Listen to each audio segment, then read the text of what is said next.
sikit majelis.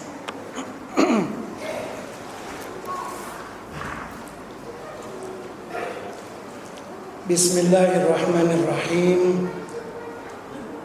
Marilah kita mulakan majelis dengan sama-sama membaca Ummul Quran surah Al-Fatihah. A'udzubillahi minasyaitonirrajim. Bismillahirrahmanirrahim. Alhamdulillahirabbil alamin. Arrahmanirrahim. Maliki yaumiddin.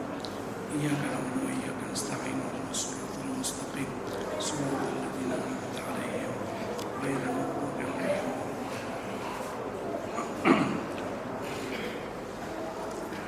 A'udzu billahi minasyaitonir rajim. Bismillahirrahmanirrahim.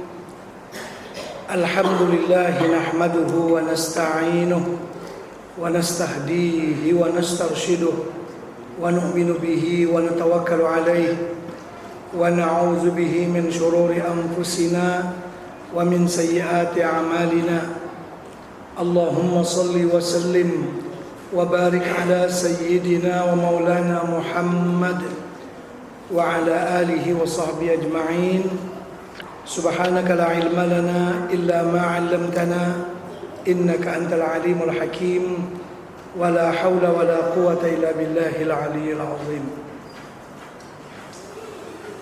Alhamdulillah, dipanjatkan puji dan syukur kehadrat Allah Subhanahu wa taala yang dengan izinnya di malam yang mulia ini sama-sama kita dalam majlis ilmu, majlis pengajian, di mana pada bulan yang lalu telah kita mulakan menterjemahkan doa daripada surah Yasin yang selalu kita bacalah surah Yasin ini.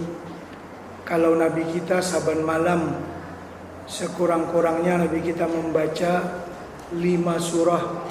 Surah Yasin, Alif Lam Mim Tanzil, Ad-Dukhan, Idza Waqa'atil Waqi'ah, dan Tabarakalladzi biyadihil mulk. Ada 5 surah yang saban malam dibaca oleh baginda Rasulullah SAW, ataupun saban hari. Mungkin kita baca Yasin di waktu pagi, di waktu petang kita baca surah Tabarak dan Idza Waqa'atil Waqi'ah. Nanti malam kita baca Alif Lam Mim Tanzil dengan Ad-Dukhan. Ya, tidak mesti membaca surah-surah itu dalam satu majelis sekaligus. Boleh kita baca bila-bila masa pun dalam sehari.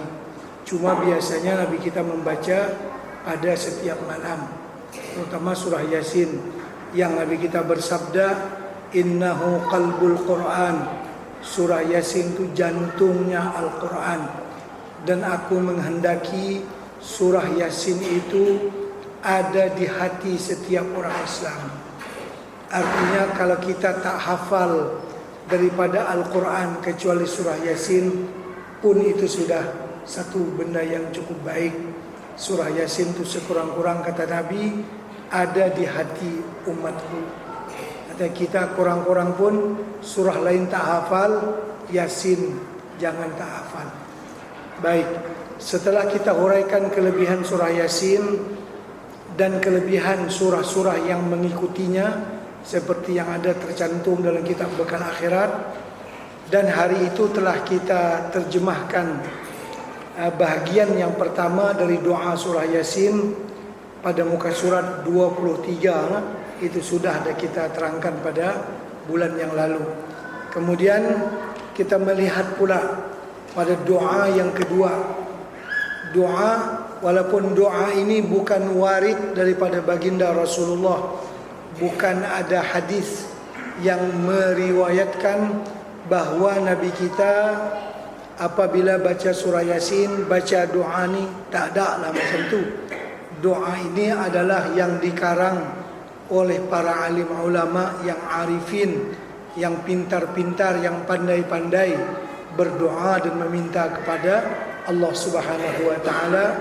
Dan rasanya tak ada salah apalah kalau kita menumpang membaca doa yang telah pun dikarang oleh para ulama yang mereka itu orang yang arif dengan Allah Subhanahu wa taala.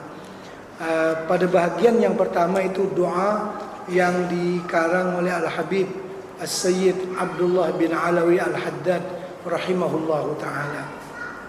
Baik, pada bahagian yang kedua ini doa yang biasa dibaca kalau di sebelah Kedah, sebelah utara, memang doa inilah yang dibaca dalam bacaan Yasin. Sama ada orang api Mekah ke, orang sakit ke, ada hajat naik rumah ke apa ke, maka inilah doa yang lumrah yang biasa dibaca di sebelah utara sana. Yaitulah doa yang berbunyi Allahumma bihaqqi Yasin wal Qur'anil Hakim. Ya Allah, dengan keberkahan surah Yasin dan keberkahan Quran. Walaupun bila disebut Quran, Yasin itu dah masuk dah, tapi disebut secara khusus Yasin dengan keberkahan Yasin dan dengan keberkahan Al-Quran. Artinya bila kita sebut keberkahan Al-Quran itu, di dalamnya kan sudah ada surah Yasin. Oleh karena untuk memberikan satu keistimewaan kepada surah Yasin, maka disebut macam orang berceramah lah sebelum menyebut muslimin muslimat secara amnya, sebutlah 2-3 orang dulu yang amat berhormat ke, yang berhormat ke, sahibul fadilah ke dulu 5-6 orang, sebut yang tu yang ni, selanjutnya muslimin muslimat. Padahal kalau sebut muslimin muslimat pun dah masuk dah datuk-datuk tadi ni, tapi untuk menghargai, untuk menghormati, maka disebut secara khusus. Jadi dengan berkah surah Yasin dan dengan berkah Al-Quran Al-Hakim, wa biman ikhtartahu lirrisalati wan nubuwah, dengan keberkahan orang yang engkau pilih akan dia untuk menjadi rasul dan menjadi nabi. Maksudnya di sini dengan keberkahan Nabi Muhammad sallallahu alaihi wasallam. Orang yang telah dipilih oleh Allah membawa risalah, membawa message, membawa nubuah, membawa hidayah, yang alhamdulillah kita semua dapat hidayah yang dibawa oleh baginda Rasulullah sallallahu alaihi wasallam yang membimbing kita ila siratikal mustaqim. Sudah 3 disebutkan. Pertama, ya Allah, dengan berkah surah Yasin, dengan berkah Al-Quranul Karim, dengan berkah baginda Rasulullah sallallahu alaihi wasallam, wa bi jami'i ma jaa bihi minka Jibril, dengan berkah kitab-kitab suci yang dibawa oleh Sayyidina Jibril ke dalam dunia ini. Apakah itu Al-Quran, apakah itu Taurat, apakah Zabur, apakah itu Injil dan seumpamanya daripada suhuf